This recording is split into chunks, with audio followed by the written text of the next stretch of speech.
the Storymakers. Ask Mumsnet. Finish the story of Percy the Parrot. Are you one of the 3 winners? Let's find out. Percy the Parrot explored the beach. I'm looking for ships, shouted Lighthouse, shining his light in Percy's eyes. A crab crawled out from the water and stopped nipping at Percy's toes.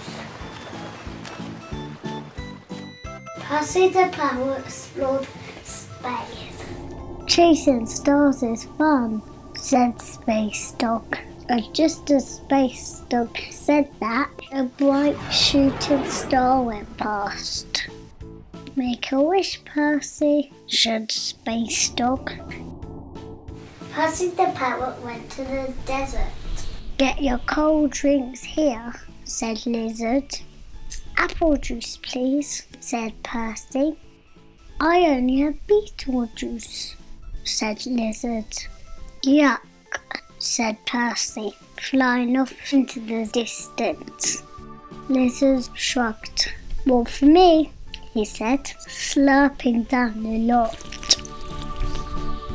Percy the Parrot went under the sea to see a starfish. Now it's time to choose your ending.